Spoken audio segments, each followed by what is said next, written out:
Adam Sos here for Rebel News. It's no secret that politicians are pretty eager to say just about whatever folks want to hear in order to be elected. And that's why it's so critical that as journalists, we follow up and have conversations with them once elected in order to ensure that they're keeping their promises and honoring their words. And that's why I'm here in Strathmore to speak with MLA for Chestermere Strathmore, Chantelle de Jonge, and to discuss her efforts to honor those commitments made before the election, as well as to discuss her new position as Parliamentary Secretary for Affordability and Utilities. Without further ado, let's jump to that conversation. So very happy right now to be joined by Chantelle de Jonge.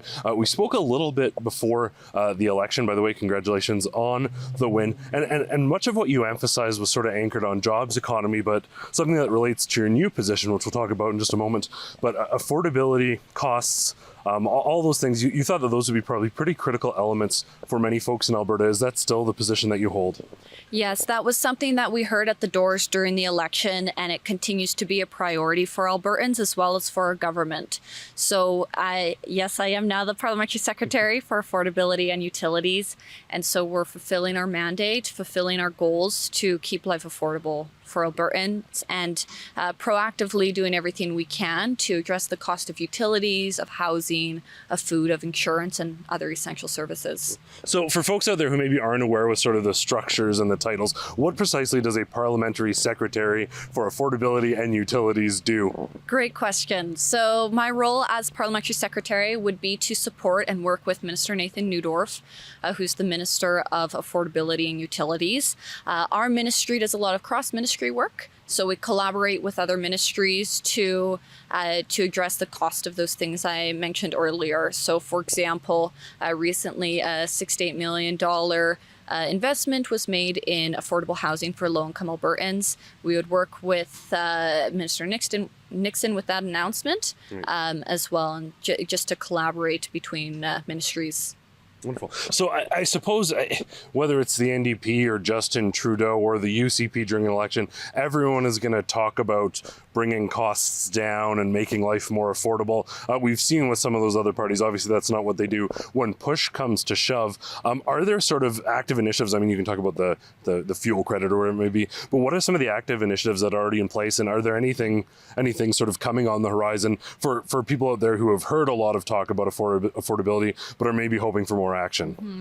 So a lot of what this comes down to is proper fiscal stewardship, which the United Conservative Party is doing. And so in the last fiscal year, we paid down $13.3 billion of debt. That saves Albertans over $260 million just in debt repayment costs, the debt servicing costs. So that's freeing up more cash so we can support Albertans right now. So that's crucial. Some of the things that we have done and are continuing to do, of course, is continuing on with the fuel tax holiday till the end of the year. We re-indexed AISH and other Alberta core support programs to inflation, and that initial jump by 6%. But also other initiatives like the Every Kid Can Play program. It was an $8 million investment by the Alberta government to ensure that sports for kids remains affordable. So initiatives like this is what we're bringing forward to help lower these costs. Now, specifically on the utilities file, I'll be working with Minister Neudorf to push back against any federal regulation that would require a net zero power grid by 2035. We need a power grid that's affordable and reliable. So we'll be reviewing the electricity pricing system, specifically with a goal to reduce transmission and distribution costs. We're also going to be, and the Premier's made it quite clear, that we're reviewing the potential phase out of the regulated rate option. So ensuring that we do have an affordable and yet reliable grid, and maintaining the competitive range of options for Albertans. Now, I do want to talk a little bit about some of the power stories with renewable sector. But before we get into that, I want one more question, if you don't mind. Obviously, when we talk about utilities, affordability, all that stuff, lots of us are thinking in terms of city life, massive sort of housing cost increases, whatever it may be. But recently at the Stampede, I had the opportunity to talk to a lot of ranchers and farmers and rural folks, and they're talking about just how hard it is to get by. Some are selling off land, selling off livestock that they'd much rather keep for future years. Do these sort of support implementations help those communities as well? And is there any sort of respite coming for farmers and ranchers? Mm-hmm. So we did increase the the loan limit for farmers in Alberta and ranchers, specifically beef producers, so they are able to access cash while the price of beef and feed is increasing dramatically. Yeah, so we just announced that last month, and that will certainly help our agriculture sector in this province. And finally, I suppose this obviously you've got a background and an extreme interest in economics. It's one of your passions, and I think it's important to have people like that involved in politics. But this is maybe more a philosophical question, but with house pricing effectively doubling, mortgages, rents doubling, grocery bills often for many feeling like the straw that may break the camel's back, and no sign of improvement coming from the federal government. Is there, in your opinion, sort of a practical way to come back from this, and how much can a provincial government do to sort of restore some sanity and make life affordable again?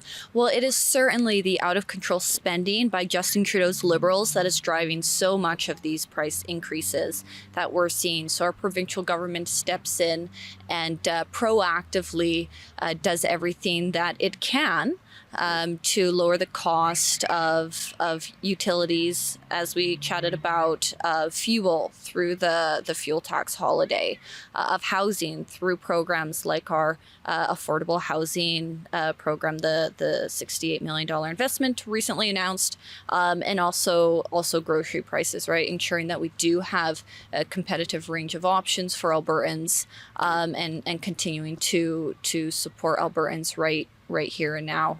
And finally, perhaps this isn't necessarily a question directly for you, but I know Nathan Udorf was involved in this announcement. There's been a pause on renewable sector developments, whether that be solar or wind, in excess of 1 megawatt. Now, I know that some of the terms that were laid out there stipulate things like sort of the consistency of power to the power grid, as well as the effect on agricultural domains. But is there sort of any comment that you'd like to make on that, with obviously quite a bit of backlash coming from the NDP and some environmental critics? Well, we're proud of our leadership in responsible renewable energy development, and we're committed to its long-term growth. So what this we hope to achieve through this process is to move forward with future projects within an environment that is conducive to business, but still maintaining responsible environmental stewardship and our electricity supply here in Alberta. So if I may ask a question following up on that, right now we're dealing with sort of some debates over whether oil companies should be receiving money to clean up their own mess. Does a process like this ensure that we're not in that situation again when, let's say, the solar panels are all no longer effective or they've expired? By taking this pause and determining a strategy and how to cope with those things, do we avoid massive costs down the line? That's certainly part of the goal, is to review the reclamation process and standards to make sure that those costs aren't left borne by municipalities and taxpayers. Wonderful. Well, I want to thank you so much for your time. I know it's a busy day. We're here in Strathmore, the Strathmore sort of stampede, rodeo, parade, all that stuff going on. I'll let you get back to the folks, but thanks again for your time. And for everyone at home, I want to thank you so much for tuning in. For Rebel News, I'm Adam Sos. You guys know that the cost of everything is absolutely skyrocketing. So getting out to a town like this, even if it's just 45 minutes outside of Calgary, bringing myself out here, driving out here, getting the equipment out here, those costs begin to pile up. And at Rebel News, we refuse to take handouts from the government. So what we need in order to ensure that we can keep holding politicians accountable and keep sharing these stories that no one else will is your help. And I'm encouraging you to please consider chipping in even just a few bucks at rebelfieldreports.com to make the work that we do possible.